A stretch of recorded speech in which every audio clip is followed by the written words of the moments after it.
Okay. Welcome to the Power of Systems Book Club, call 15, the final call. Um, I've had a few messages from some people that they can't make it. Some people will see what happens, see if they arrive. Um, but yeah, I've hit record there because we in our intro chat we started getting into some stuff. I wanted to capture it. Um, so um, Pre-chat.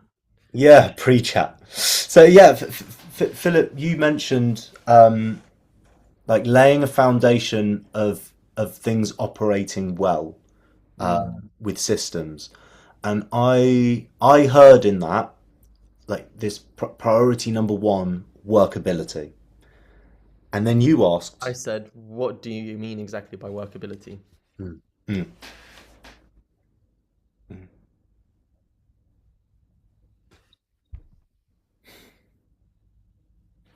Two things are coming up. Welcome, Karen. Good to see you. um, yeah, two things are coming up with that. I suppose part of it is the creating of results and how well that can be done, like how effectively that can be created. And the other thing is the experience of workability. So the process. So like there's like greater workability creates greater impact, creates greater results. And in the process, I would say that the workability is an enjoyable experience. It's so I'm kind of I suppose splitting it into those two things. There's like the creating of an outcome or a result, but also your journey to that thing. I just looked up the definition and it's exactly those two things. One is how I guess the definition kind of said, like, to paraphrase it, how workable something is so how easily it can be worked in. So as you said, like enjoyable the process is, and then part two is how well it works towards reaching the desired outcome. Hmm. Hmm. So yeah, okay. So yeah, so workable system, for example, I in our pre-chat said I changed my phone contract a few days ago. I'm paying less and I'm getting more. So that's an example of workability. The end result is I save money, and the the the workability is also I save money, right? Hmm. Hmm. Yeah, yeah. It makes sense, right? It makes sense. Yeah, yeah. But I imagine as well, there's like a result that's been created there, and by having an iPhone, having a very powerful camera, content creation's an important aspect of what we do. Like all of that aids in the creating of a result. And how easy and intuitive is an iPhone to use? That's Mm. one thing that they've absolutely nailed. All Apple products are straight out the box. It's like it's a pleasure to use these things because it is so workable. It is so easy. There's like the path of least resistance with all things. Even down to the interface is nice and colourful, and the apps are big, and it's all just like nice to use. So then your experience in the process of creating results, that's lovely. Exactly, exactly. And for me also the aspect of, well, it's a bit of a tangent, but they're so nice and friendly and stuff, but you can very easily just download games. And I'm just like, for me, in terms of setting it up, is like, there's no games on my phone. Like, I don't play games. Like, I have things I want to achieve, and games are just a distraction from that. So I think that aids that's my system. That aids in creating my outcome. Is I don't want to pick up my phone, but oh, I'll just play a bit of Sudoku or Solitaire or something. Like, oh, 3 hours is gone. Mm, mm, mm. Brilliant, brilliant. I'd love to open that up to everyone else here. Like, what does workability mean to you? What does it look like to you? I suppose in general, but also I would love to hear specifics with what you're creating at the moment, what you're working on.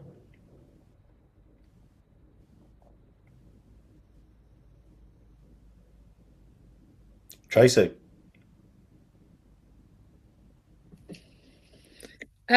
For me, sort of the workability at the moment, so I'm in the middle of doing my marketing strategy for next year. And it's the systems that I've now got in place are going to make that so much easier than it would have been this time last year when I was doing my marketing strategy for this year. So actually, I'm working smarter, not harder, means I've been able to do my marketing strategy and really break it down almost into daily tasks for that week so that nothing is a big task to do. So for me now, having had the book and putting systems in place and doing a marketing strategy for next year means that my life is a lot easier and the workability is in there and I don't have to stress about the end goal. I just know everything I do in that month will come to that crux at the end of the month that I need to follow up and I'll be there. So actually the stress has been taken out of that because of workability, really. So for me, that's made a huge difference because it was very easy to set a goal for each month, break it down into each week, and then break that down to the task for that week in the time I have on my business. Last year, I know I tied myself in knots and I was trying to think, what do I do this week?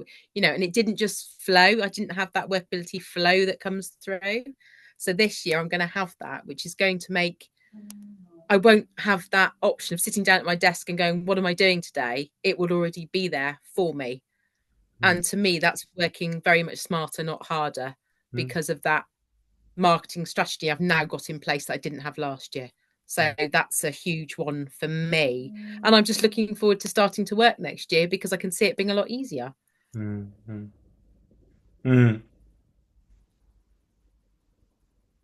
So an aspect of this call today is there's going to be a reflective aspect. And I've cobbled some questions together that we'll go through, and we'll do that. When it feels right. After we've had some conversation. But I'll bake it into the questions that I ask you guys as well today. And of course, like you only share as much as you want, and if you want to, I'm really curious because we tend to be, or at least I know I can be. I don't want to speak for anyone else. I can tend to forget where I was and what it was like. I can tend to forget that very, very easily, and so I can lose sight of the context that I've come from, and I think it can be useful to take stock of that. And I'm hearing you talk about a big change in terms of the workability of your business moving from this year into next year. Do you remember what that was like over the course of this year, or if you project back a year, what was that? It sounds like perhaps less workability. What was that? What was Yeah, that like? just I would say messy, chaotic, guessing at what I needed to do for that week to move my business forward. And although I had a marketing strategy, it wasn't as detailed, it wasn't as organized, it wasn't in a systematic form. So it was a bit of this, a bit of that. So to me, it was very chaotic. And I like structure when it comes to doing things. So for me, it wasn't feeding the natural flow for me of my business. And I just felt that it was there, but I couldn't rely on it. Mm, Whereas this year, the feeling I have confidence in my strategy this mm, year. mm, Whereas last year it was, well, I've written this down, but am I actually doing it? I was a bit sort of hit and miss. So yeah, I think messy and chaotic are the words that go with last year. mm, But having sat down and done some of it at the weekend, I feel so much more confident, so much more organized. So there's this real difference in the way I'm feeling about next year, and also just the knowing things are in place, that security, mm, rather than what do I do today? As soon as I sit down at my desk, I'll have that list. I'll know what needs doing, rather than deciding or getting, maybe going on social media and getting distracted by something else that's there, and then I've lost 2 hours because I haven't done what I should have done on that marketing strategy. Whereas this next year in 26, that's not going to happen because I'll have my list to do before I start playing games or because I'm the same as Philip used to be. If I've got a game there and I'm looking for something, I can get very easily distracted. So I've automatically now done that within my strategy. So the change from the chaotic and messy last year to the organized future I'm walking into just makes me feel so much more confident, more like I'm going to be more productive. Like Mm, I can be more productive because I've got this system that I'm following, if you like. So mm, yeah, there's this real change in the way I'm feeling about going into the next year. right, right. I love that. I love that. And what I'm like the word rely, or like the two words rely on, are the ones that really Mm. jumped out the most to me there. Um, I think it's probably not the world's biggest leap between I can't rely on my systems to I can't rely on myself. Like we can bridge that gap from, if we're using the language from this book, the paradigm of systems into the paradigm of mind. And I've had this conversation with so many people. I just Mm. don't trust myself too. I Yes. can't rely on myself too. I don't show up for myself. And it's like you can get lost in that, and it's a very sticky web. And then again, you're operating in the paradigm of mind. It's like, okay, how do I build trust in myself? How do I become someone that I can rely on? And whilst I think it's important to embody that, we can access it in the paradigm of systems. It's like, well, how workable are the systems? How well can you rely on that stuff? And then, Mm. as Steve Chandler points out in the book, the psychology can clear itself up as a result. You work the systems, you start to see results. It's like, I can rely on this. Someone might use Yeah. the language, well, I can now rely on myself, but we've accessed it through the systems and making them something we can rely on. And then all that's left to do is show up and work the system. And when we Mm. inevitably don't, because we're human and that's okay, knowing that we can plug back in. Yes. Yeah. I think what I've really found as well through this and setting up these systems is I don't get, even on a bad day, I don't get the overthinking that used to go on. Mm. So I would be having this argument with myself, this overthinking would be going on. And now it's just do it because it's in the system. I don't get that argument. Well, 9 times out of 10, I do have it sometimes if I'm having a bad day, but generally I don't have that argument going on that goes with the overthinking. I just know it has to be done, and there's no, not negotiation, but there's just, well, let's just do it because it's there to be done. I don't have to think, well, do I want to do that today? Am I feeling like doing that today? I just don't get into that cycle now that I used to. And I find that really helpful and really productive because I'm not stuck in that. For me, that was one of the biggest revelations in this book, was that we don't have to do the emotional stuff. We can just do. Mm. Bypass all that. It doesn't mean we're inhuman, but just bypass all that and let's go forward and just do what's on the list. Let's just do what the system is telling us to do. And the more I've done that, I've had a number of experiences that have shown me, because I'm a very evidence-based person, I've had that happen time and time again where it's been productive and it's been successful. So now that part of it I do trust completely, that I don't need to go into this overthinking. And I've gone from last week, I think it was last week I was talking to you about family stuff and have too much going on, and to this week having recognized that and gone back to it being very much get stuff done and don't overthink things. And that's been really helpful to know I can step back into those systems, which was a really good conversation we had last week in that way. So yeah. Mm. Mm. Awesome. One more thing that's coming up for me is the inevitable uh, energetic embodiment I'm this is just what looks true to me, but it looks completely certain, unavoidable, that you will embody an energy with this that you will bring into work, you will bring into clients, you will bring into personal relationships, you'll just bring into any situation. And I suppose the main words that are coming up for me is the an energy of certainty, an energy of confidence, an energy of reliability. Like if we if whatever we are creating, we have created it in a way that it is working, it is robust, it is reliable. And when I say it is, I mean the systems and the infrastructure that this thing is built out of. We're going to embody that, and it's going to, yeah, we'll carry that into conversations, and a different feeling gets created, and a Yeah. different culture gets set in our business. Mm. There have been so many things from the book that have like flip it and reverse it. I've used that with clients. That's been amazing. Mm. There's just been so many things I've been able to take into working with clients that has been so helpful. And the astonishment I felt, they then feel, and I know, yay, it works. So it's incredible, absolutely incredible. I really enjoyed this book. Actually, it's been really a really nice practical one that's been really helpful that I've really enjoyed doing. So thank you. Mm. No, awesome. Um, I'll reiterate as a reminder as well. The replay playlist is fully available for all of you.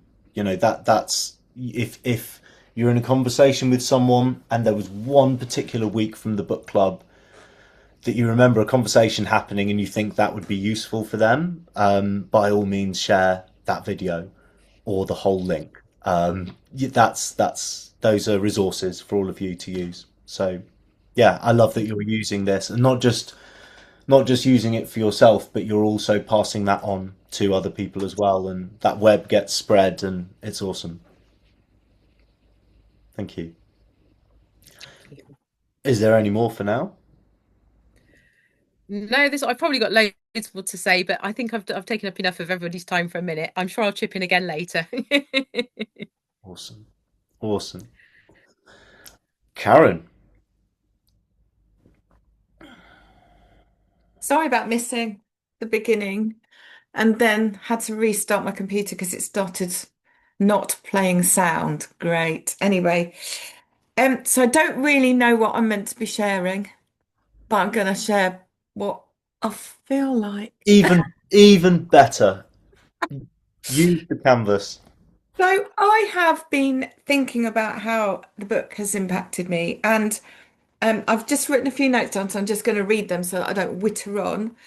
Um, I need there is a balance which I don't always find, but I'm now aware of between dancing with life intuitively so that I've got nothing to rebel against, and that means that I have joy and ease in doing tasks and I get a lot more done that way versus building tasks into my day so that they become automatic and non-negotiable, like cleaning your teeth.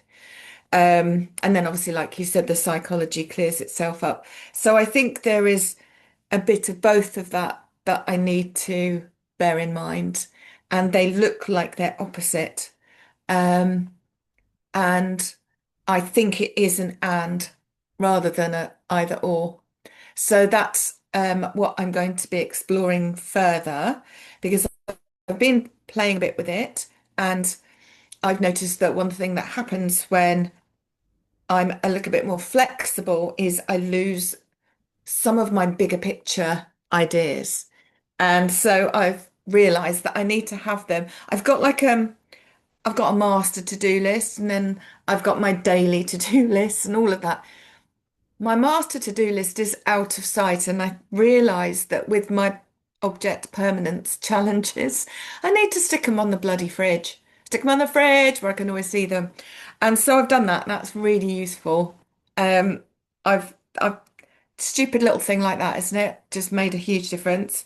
I've realized that I didn't build in rest and play, and I've started doing that. So I am a bit happier. Um, Also, I haven't done this enough, but I am very aware that I need to build in more reflection and planning time. So I will be. And the thing I've noticed that's made a huge difference is the not judging. Um, so knowing that systems will work until they don't, and that's okay. And when they stop working, we just tweak them. And there could be some little nuance in there, and it's not all of the system, but a tiny little bit of the system that isn't working in this situation. It doesn't mean that the whole thing's ruined. Um, some old systems that work perfectly well that stop working will work again. And um, and um, what else? There was something else on that. Yeah, that, like I don't feel that any of it's my fault at all. So I don't waste time um beating myself up and agonizing. And I just think, oh, that's interesting. That used to work and it didn't work. Well, that doesn't mean it will never work again, but right now it isn't. I wonder why that is. And then this other stuff will come up. Oh shit, yeah, no, I need to do that. And then that feeds into the trusting myself and the wisdom that at when I need to land the plane at the right time, that always happens. It always does happen. And apart from today when I was a few minutes late, apologies. Because in my mind, Christmas had happened. We were starting, I was in town, and then I thought 6:30. I thought, shit, book club starts at 7. Let's run home. So apart from that, but obviously I put it in my diary, but it wasn't in the fridge.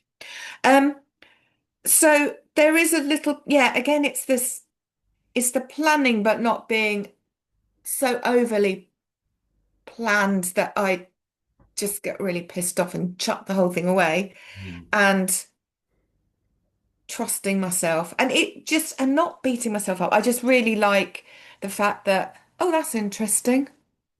That stopped working. Oh, well, I'll just do something else then. And that I haven't found, um, if I haven't found the perfect system yet, that doesn't mean anything other than I'll just keep playing. Mm. Yeah, so that's what I like. It's just taken a whole load of pressure off, and it's highlighted where life wasn't working, and particularly in the self-care side of things, and how I've also got to work with my brain and how it likes to work.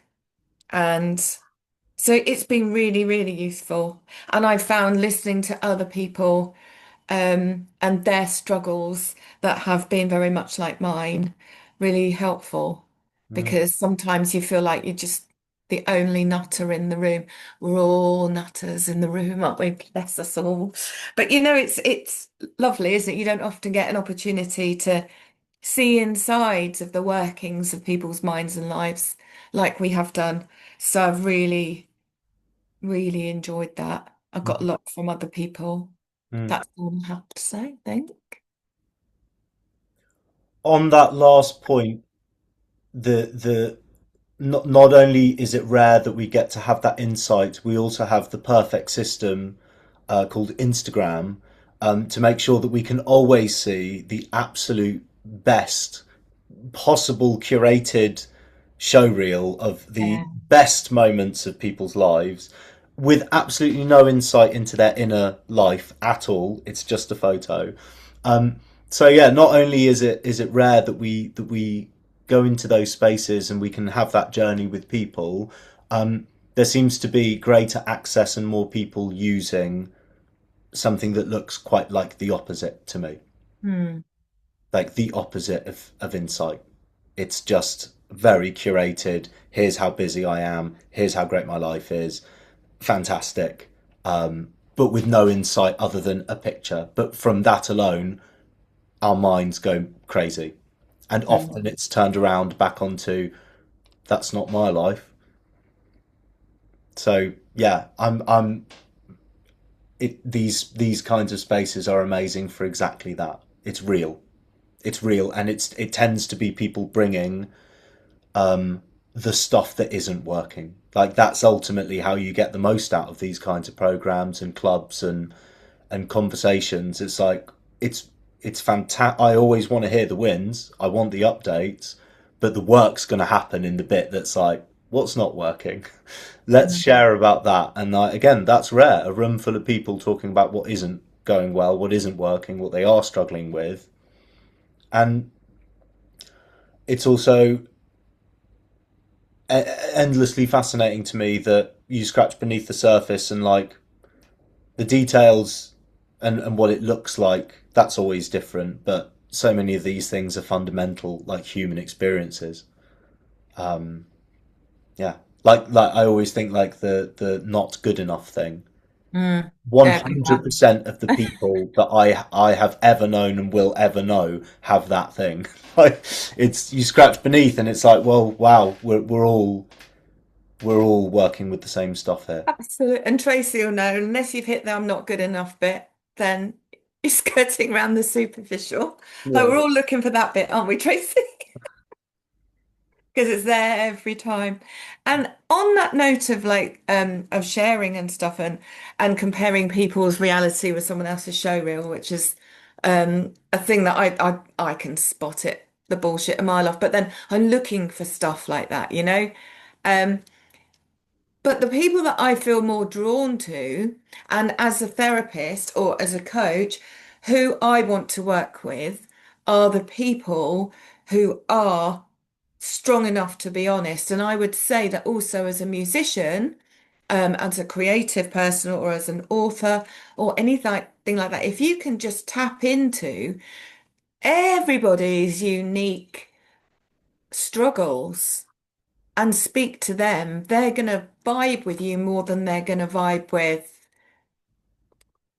you know, like the rock star image or anything like that. You know, that it's all about communication and connection and you know when you see like so Nick really has changed with how he shows up over the last I don't know how many years, 10 years, massively.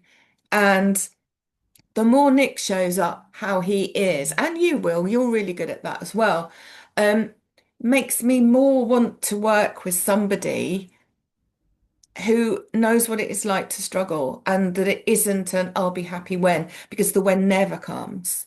You know, there's always another bloody hill to climb, isn't there? Um, and I just think that it's a very strong position to own your weakness. And and I think people love that. Yeah. Yeah, that's a really interesting point, or at least where my mind is going with that is I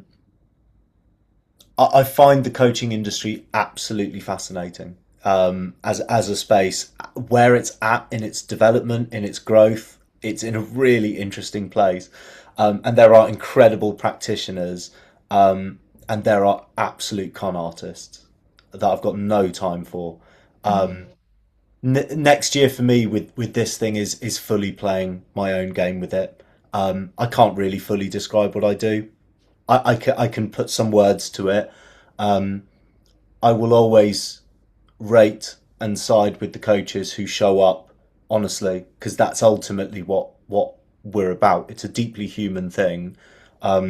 A coach is no more clued up, or they may be particularly good at and have trained in space holding and question asking and creating an energy and a vibe where it's easy to have conversation that allows insight and you know encourages action, but they're no more clued up. And so the picture of the Lamborghini and the you know effectively this could be your life if you pay me £500,000 is like, you can go and fuck yourself. Like that isn't what it's about for me. As you can tell, I feel very strongly about it. The But hired Lamborghini as well. yeah, not you don't- at the showroom. Like you don't own it, So um, yeah, And also, then some of them go the other way to the oversharing, where it just sounds like a whinge fest, and you think, oh,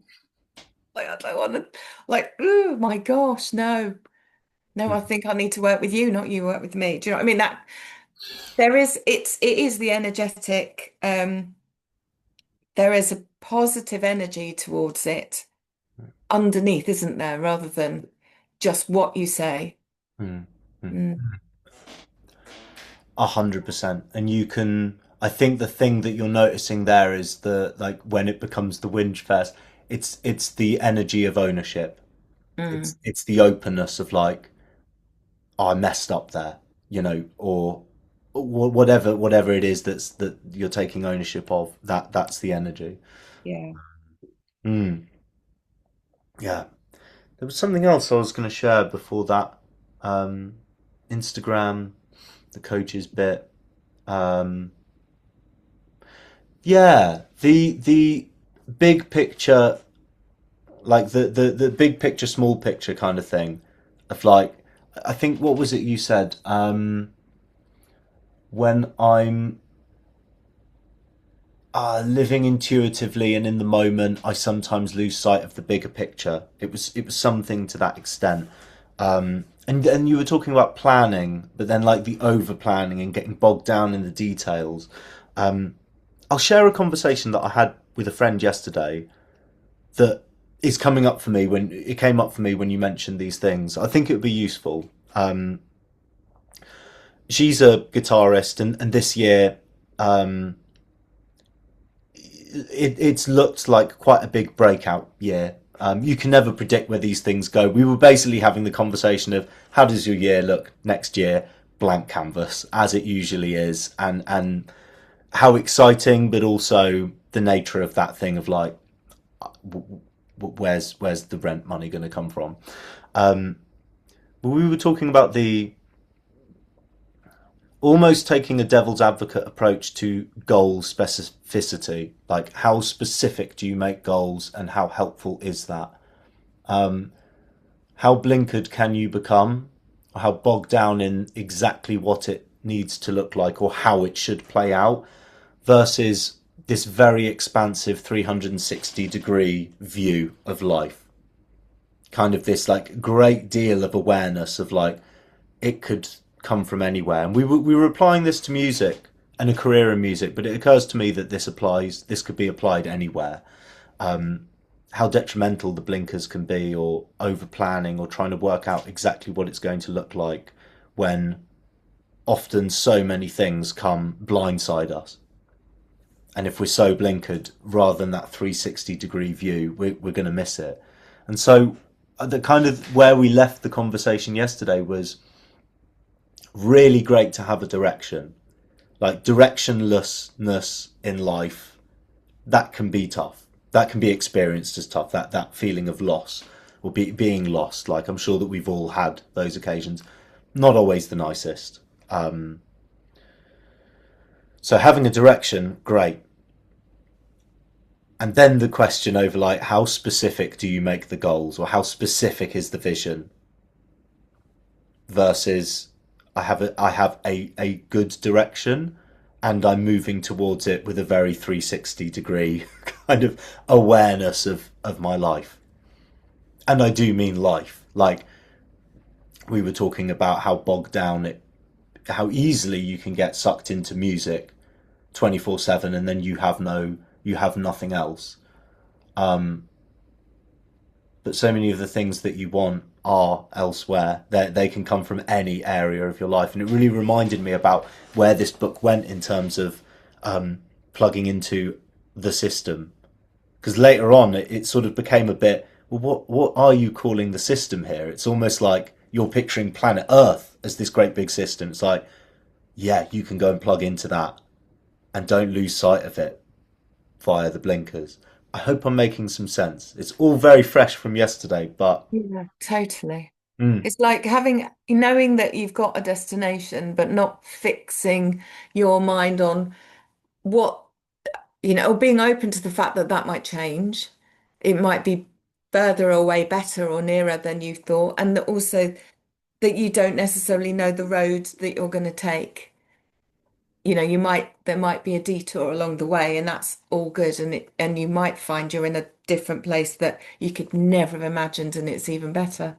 So I love the idea of holding it lightly, holding it as, because you can't steer a stationary vehicle, but also being open to the unknown and all the amazing gifts that just shower upon us, and that we can't even imagine always. It's like, I think that we all very innocently, like possibly the majority of humans, fall under the illusion that if you imagine a boat on an ocean, we fall under the illusion that we're in control of the ocean and the weather, not adjusting the sail, which is basically all that you have control over in that environment. The ocean and the weather is going to do what it does. There is no control over that. You can adjust. You can adjust and do the best you can. And it's that I think humans are basically always living in the paradox of I'm in control and I have absolutely no control. And it is just this paradox of being a human. It's just this weird thing. Um, I suppose that's what came up in that conversation yesterday. It's like, mm, the degree to which you really make specific goals, is that, can that hurt you? And I've noticed that it's possible, any deviation, let's say they're hyper specific goals, any deviation that doesn't look exactly like that can be easily created into the category of wrong, or Mm. that's bad, that's not good. But it's your life. It's where it's going, it's what it's doing, it's what's happening. There are so many factors and things that it just, it so often just does its thing. It's not wrong, but it can so easily be created as that when it deviates slightly from this thing. And then before you know it, the experience you're having is like, that doesn't sound fun. Mm. Yeah, And that reminds me of my friend. Oh no, well no, it's not my friend actually. It's there was something I saw, and it's something that I use where you just like when it all goes horribly wrong again, which I've had plenty of recently. You just shout plot twist. That's all it is. It's a plot twist. And that's always, at the changing point of a story, isn't it? It's actually the best bit going towards the resolution. It's like not anything to be scared of either. It's the exciting bit. yeah, yeah, yeah. That's a big insight that's landing at the moment for me, is like, this relying on the system of willpower, which I've done for many years. Like, this just doesn't work. This, it's short term. It can be possibly an effective system. Like, there are some situations in life. It's like you're just gonna have to be tough with this one and just fucking do your best with it. But as a long term, like, this is how I'm going to live my life. That's a really tough one. Um, yeah. Hmm. Awesome. Is there any more, Karen, that you want No, to? I want to know what Philip had his hand up for a minute ago. I'm quite curious as well. Well, we're gonna have to backtrack. What were we talking about then? I did have something to say, but then I kind of got shy. What were we talking about back then? What was it? Um, when did you have your hand up? It was whilst you were sharing, Karen? Yeah. Yeah. So it was the balance between dancing with life and making things an actual non-negotiable, like training your psychology, building in rest and play, reflection and Oh, becoming. I remember. Um, we were talking about this idea of like you set things up and you kind of plan to do things. And I was having this interesting conversation with someone because I do this so much. They were just talking about their friend because they were just comparing their friend to me. Sorry, friend. But never mind. This person, they have like a set thing that they want to do, and then like they need to get their they need to get their shit together. Like, what is it, like, apply for a job or something, like, finish off or send out the CV or something. And then they're like, right, and they start going through the herbs and spices cabinet and putting them into little containers with the stickers. So now at least all the herbs and spices are organized. Like, you need to get your life together. Like, you need a job. It's like, well, like, it's like productive procrastination kind of thing. And I'm like, man, yeah, like, a couple of weeks ago I said, right, I'm gonna really fix up my marketing and my lead magnet kind of preset messaging thing for incoming leads. And then what did I do? I started like improving the layout and the design of my contract or something. Or I started organizing I got so focused. I was organizing the files on my computer, so they're all really organized. And then I spent hours. I spent like half a day just making sure all the files are in folders, and I deleted the old files. I didn't do the thing I was meant to. You know, it's like exactly have this. That's why I was just laughing. It's like this idea of like I am in control, but like no, I'm not. Like the moment I'm like, here's my to-do list, right? Really important. This is the thing that's going to earn me money. And right now, fine, I'm good. Yeah, I can afford a new phone. But then, um, get more clients. That's important. Okay, okay. Let's go through my folders. Like, it's like, what am I doing? Mm. Mm. I mean, I guess if I was to approach it as this power of systems question, it'd be like, how can I trick or reward myself, my brain, so I stay? Because it's like, here's the hard task, right? That's kind of the difficult thing, right? I want to have more clients so I make more money. What am I going to do? I'm going to put the laundry on, you know? It's like, yeah, sure, the laundry is important, the files is important, the herbs and spices drawer, it is important. Okay. But the task for today was the thing. That's why, Tracy, when you were talking earlier about you have your to-do list, and I'm like, yeah, I have my to-do list, and sometimes I can go through and do part of those things. Cool, sure, yes. However, more often than not, I find myself doing doing the lowest hanging fruit. I go for the low hanging fruit.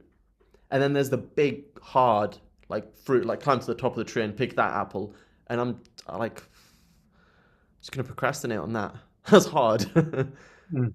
Mm. I wish I could just like plug in like an AI brain chip and just be like do the hard thing, you know? So it's to me, it sounds obvious what you need to do. Yeah. You've just said it.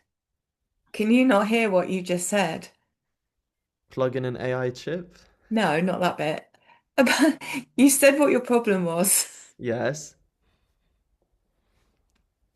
I don't want to make it hard for you, but to me, you were saying like you pick the lowest hanging fruit Mm. and you leave the difficult thing. Yes. So how can you make the more difficult thing easier or smaller, more manageable?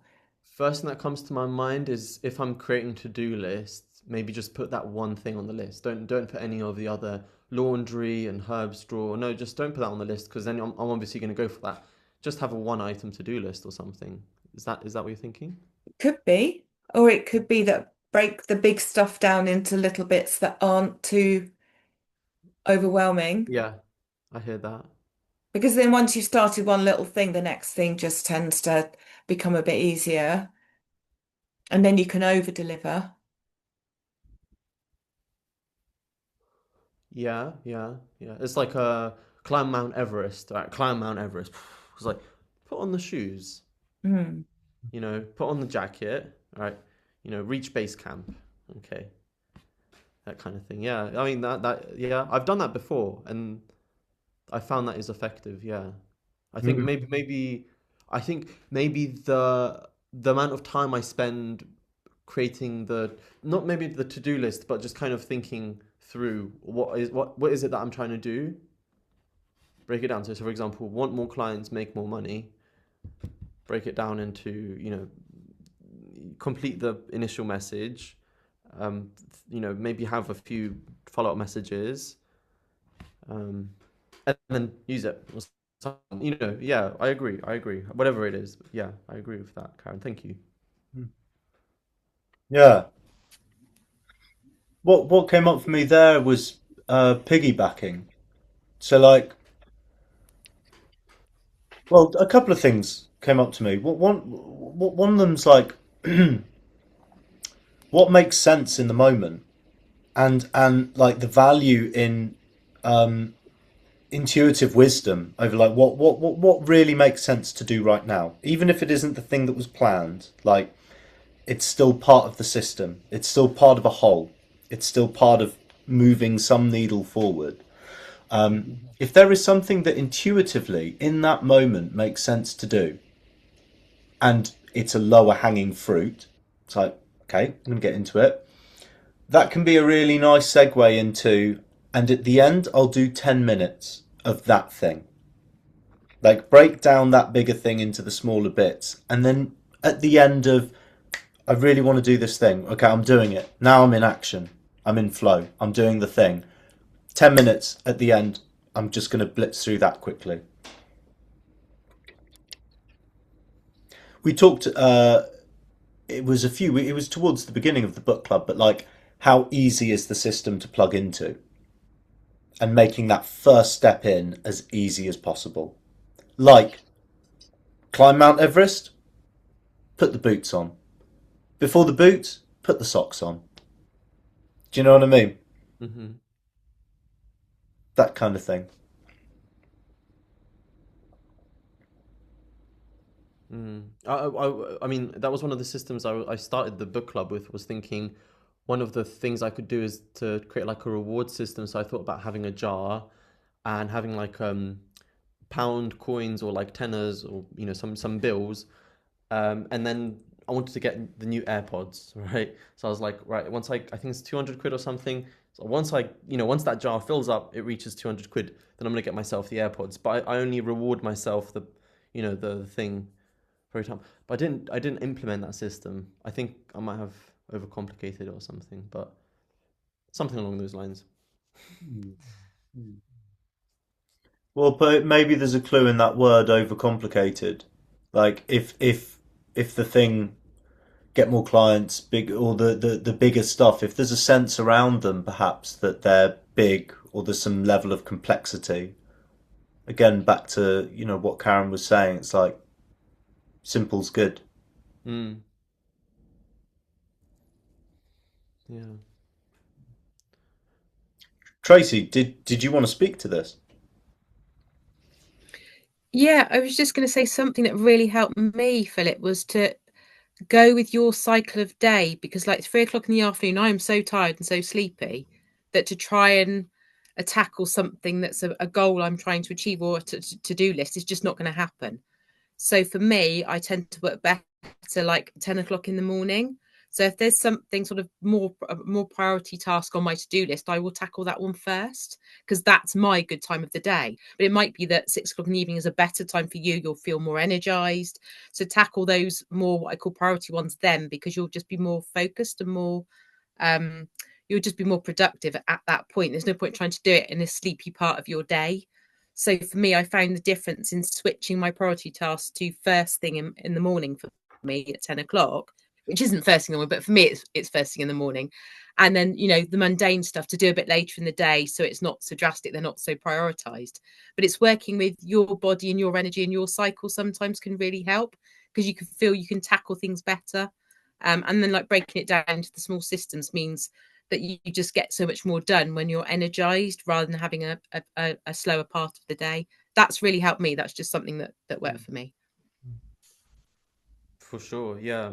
I've been, I think actually since the Power of Systems book club, I've been tapping into that. I think because at the beginning, where we were talking a bit about kind of, um, sort of, I think I kind of picked it up a little bit as kind of not surrendering to things, but kind of like, if a system isn't working, then it's not working. Don't try and force feed it. Like for example, I was always like, I'm gonna wake up at 6 a.m. It's like I don't. I usually go to sleep a bit later. I usually go to sleep about midnight or after.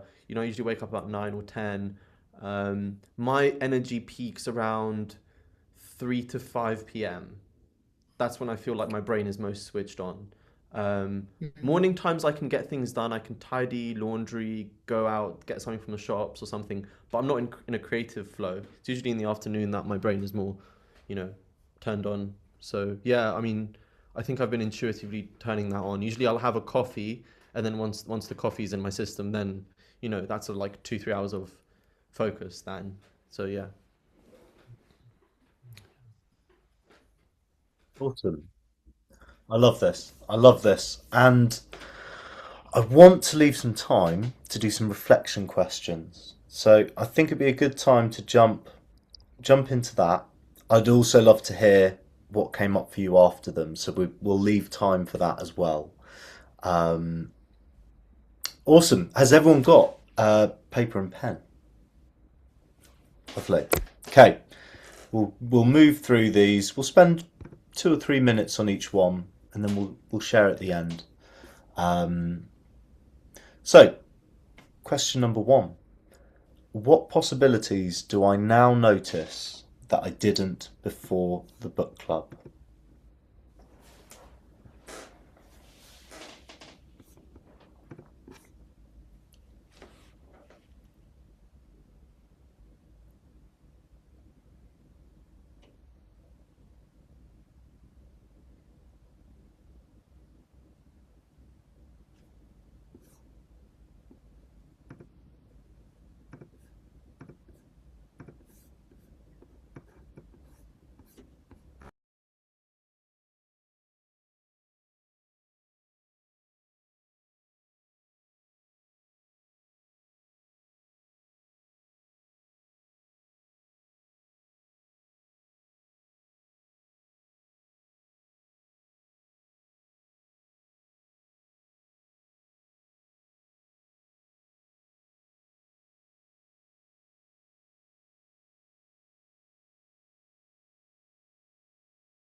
Okay. Write down your last thoughts there and we'll move on.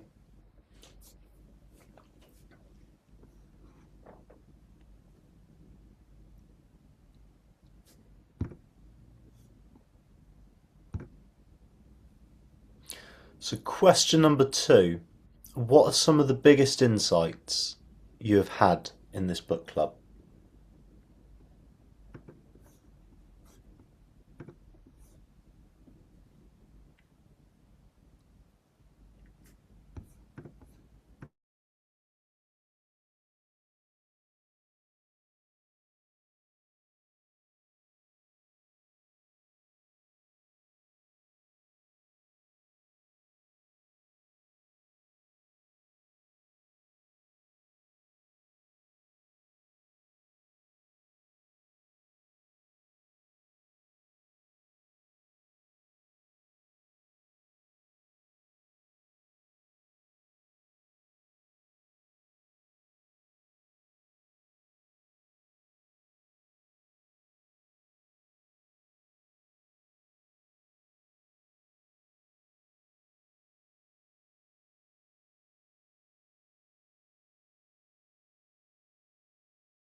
Okay.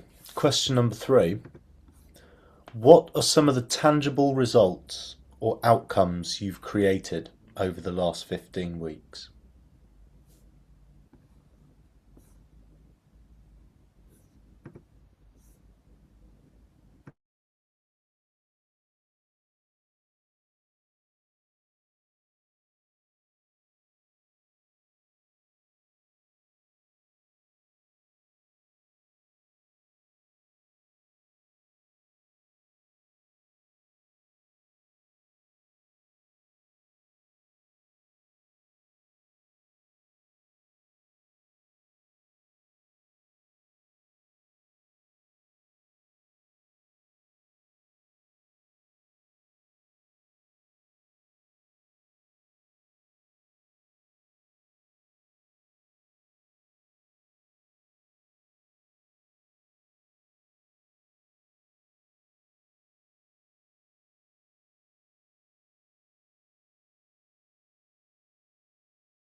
And question number 4. How have you surprised yourself over the last 15 weeks?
And what will this be? Question number 5. Where do you notice you've held back over the last 15 weeks?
Okay, question number 6. Where could you go further in the future? So following on from that, where do you notice you've held back in the last 15 weeks? Um, where could you go further in the future?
Sorry.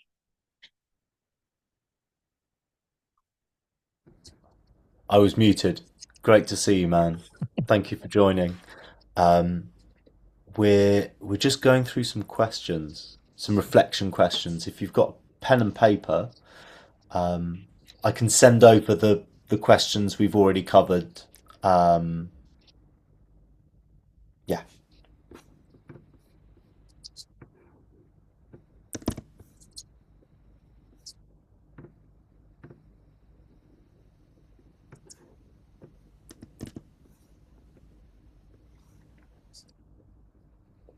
you want to put them in the chat? Yeah, so I'll pop these Okay. in. We're about to come up to question 7. Okay. Thank you. I'll mute.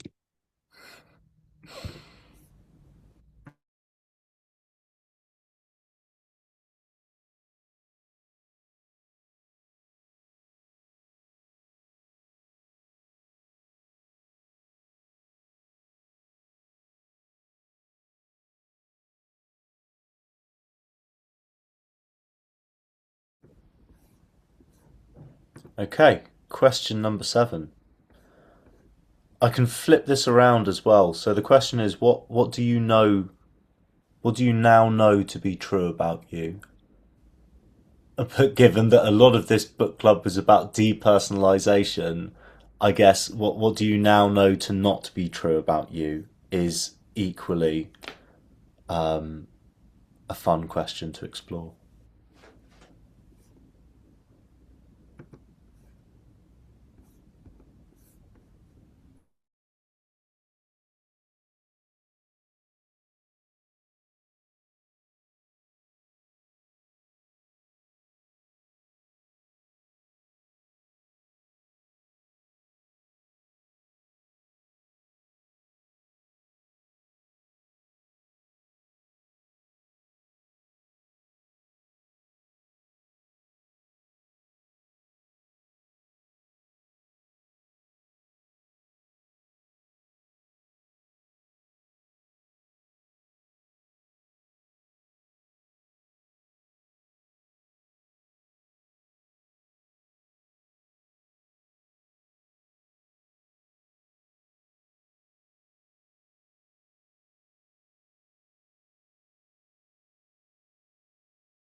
Okay, question 8. What can you acknowledge yourself for?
Okay. Question number 9. What have you begun to learn about yourself that you are most excited to explore next?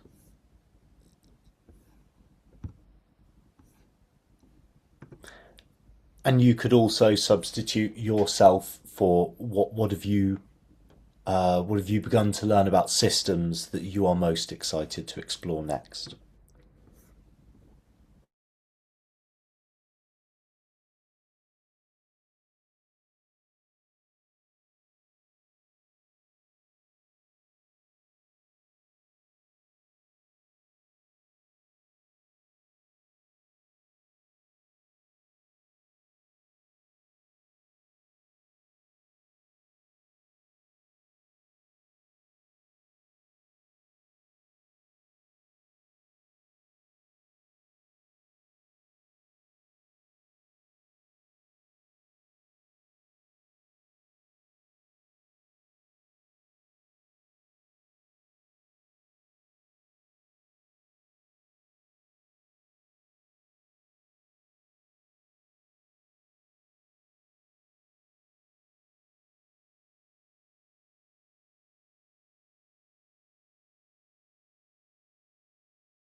And the final question. What are you now ready to create?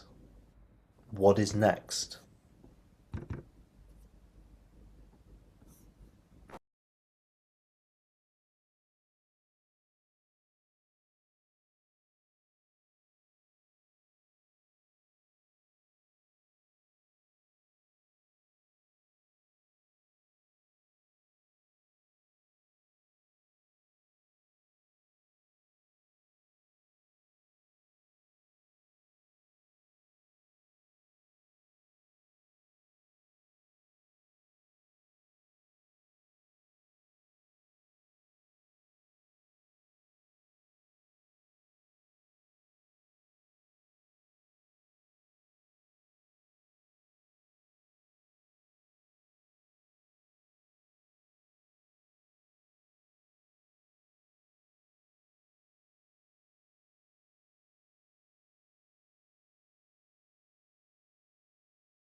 Okay. I'll email out all these questions. If there's any that you want to use or revisit or spend a bit more time on, I'll email them over. I'm conscious of time and I would love to use the last 10 minutes to hear from everyone. And yeah, share myself, like the bits I've got out of this. So yeah, what what what came up for you during that, and I would love to hear specifically what's next.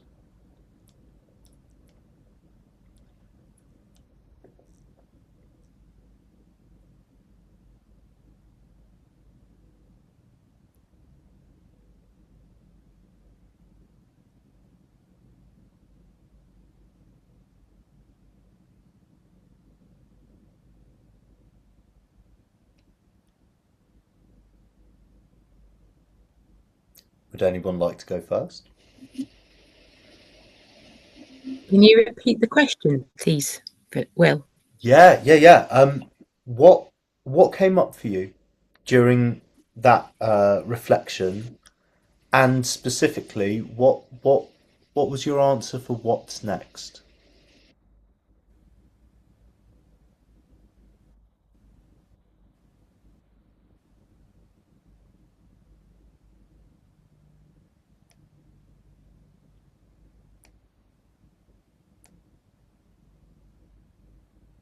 I can say a few bits always, as you know. I don't want to go through all of it because like I've written loads and like some of it is, anyway, I've shared already.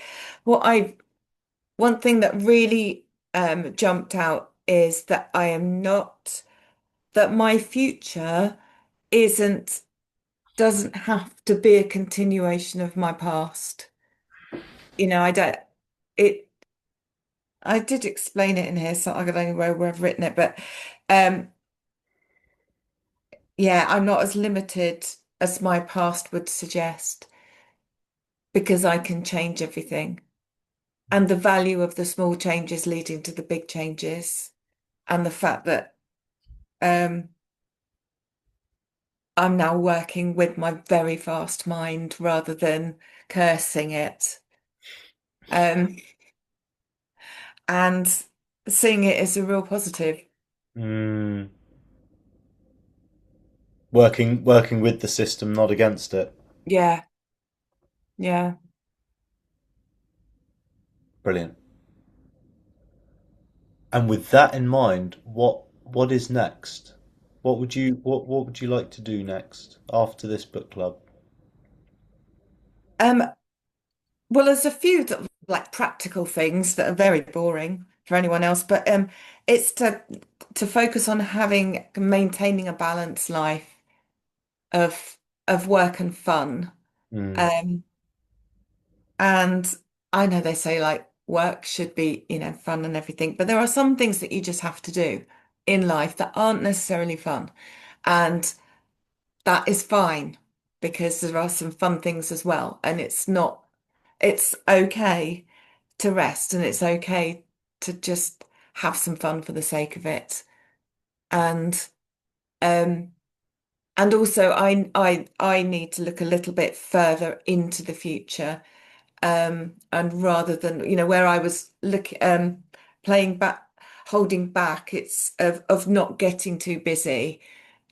So that's one of my challenges is to not be scared of getting too busy because I've noticed that my boundaries are much better. mm, So mm. um I can do lots of things and just know which one to focus on for now, but have the longer thing, like Tracy's very good at the planning. I'm not as good at that, but to have a bit more of an eye on that. Mm. Awesome. Thank you. Would anyone else like to share?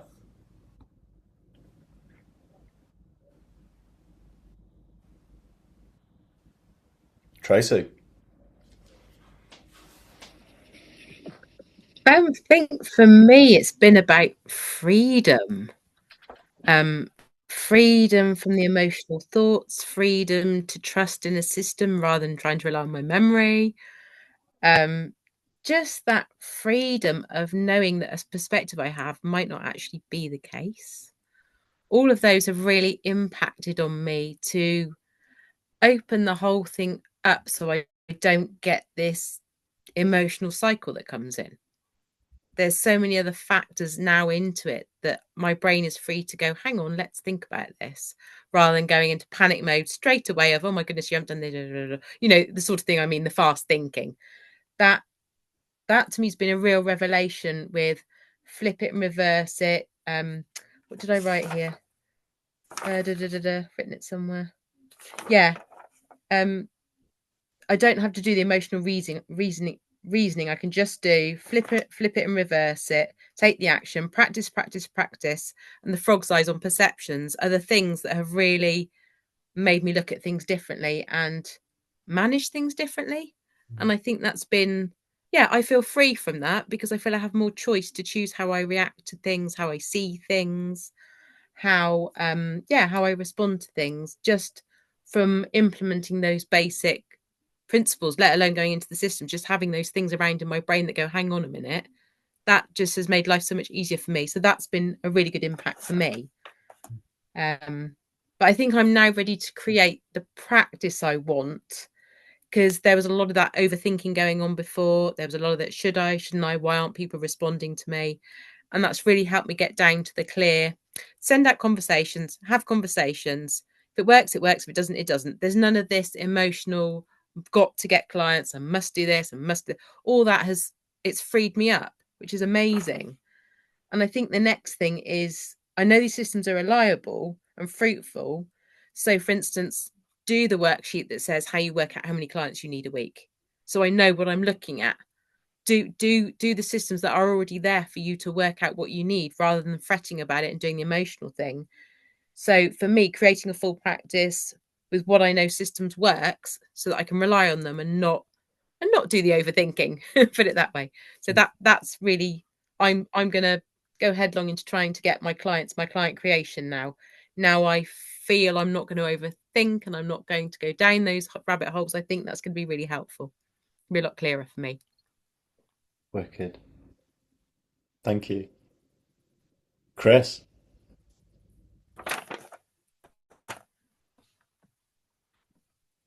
Oh, I think you're muted at the moment.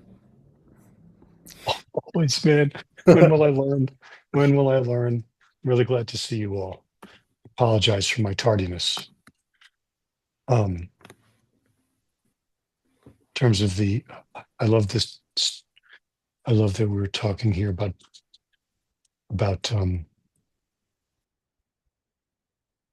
boundaries, and non-emotional ways of living and being.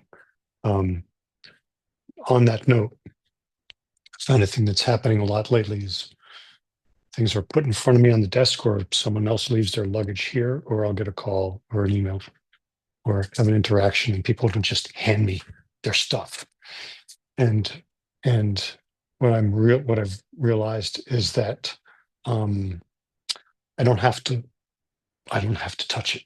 I don't have to take it. I don't have to pick that luggage up off the floor. I don't have to look in their bag. I can say, no, not mine. Sorry, but not mine. And so growing out of that, then for what's next, what I love is the idea of overhauling my communication systems and in what I will engage with and what I won't, and from the personal to the business to the social. And Laura and I have been talking the last couple of days. I forget who it was that, and I think someone told her once, I don't do urgency. And it was Nick, was it? She's over there. Yeah, so Nick had said that to Laura, and that's been coming up a lot in the last few days, and something that I really feel like, as I'm refining what I want my business to look like, what I want my practice, what I want my social interactions online, especially online, but it's also in terms of, just any digital communications, like overhauling that to a place where it suits me more. Mm. And like I did the other day, I was working on a track for someone, and as was texting me his directives and said, I might be about to go into a sound check, so I might not reply if you send these mixes. And I said, I never expect immediate replies. And this is from a person who's one, all day, puts down to play. And then, so I got the chance to speak directly to that and try and also create some more space there. So that's it. Mm, mm. Just for my clarity with that, when you say overhaul communication systems, are you talking about like messaging or how you manage emails, etc., or is it also, I heard you talking about the context of boundaries, is it also examining how you communicate your boundaries? Absolutely. Right. Absolutely. Because I'm going to lead with, there's a, in a way that's professional and acceptable, set the tone for conversations. When I sense that they might go, that there's not a natural, easy rhythm to them, but somebody's energy might be very sped up, like this person I was just referring to, that always replies immediately to anything, anytime, day or night. And I'm not that person, but somewhere between ignoring it, and which is what I've done, um, or caving into it, just to find opportunities to say, I can't. Well, yeah, I don't expect immediate replies, and also someone who wants to talk or is calling me. I have another client that likes to, for some reason, likes to just start to reach out and try to engage me on Sunday evenings, which is like, no, I don't do that. So instead of ignoring it, replying and saying, I can offer you some time tomorrow. How about that? I'm with family right now, but can we talk sometime tomorrow? Simple prompts like, hey, let's just slow this down straight away. Mm. So I have not. I normally just do what I think is right, rather than try to set the tone. I'm going to, as part of my overhaul strategy, my communications overhaul, try to set the tone a little more intentionally going forward. Does Mm. that help? Oh, love it. Okay, Thank you. Thank you. Awesome. thank you. No, thank you. Philip. Um, I think I can kind of keep it short and sweet. I think it's subtle, but I just feel better equipped with a lot of things. I feel more confident within what I'm doing, and I think systems do present like a core aspect of things. If you think in a systems way, then you're just setting yourself up, not for failure, but for success. Setting yourself up for success. Um, so yeah, I think I just feel like I'm doing well. Yeah, I think these are good goals and a good direction of things in general. So Mm. Mm. What's next? what? Oh yeah, what's next?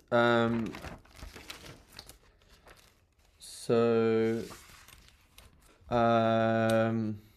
little bit of a kind of secret thing, but I guess I feel cool sharing it. I'm working on recording my piano meditations Mm. with my music producer engineer friend, and we're going to do a really cool job with that. He's got a really nice piano in his house, and we're going to record that. And we've been discussing the plan. So I've just been working really hard on just getting my technique up to scratch, just practicing, improving my technique a lot. Solidifying the program so that when it gets to recording day, I'm ready to go. Also, another reason for new phone is a new camera, so I can record that with HD and so yeah, boom, and then have that on Spotify, and then go out and contact festivals and do that. Man, awesome. Guys, thank you. Well, I'm conscious of the time. Thank you for going a little bit over. Thank you so much for the last, I get like nearly 4 months. I get so much out of this. So much out of seeing all of you.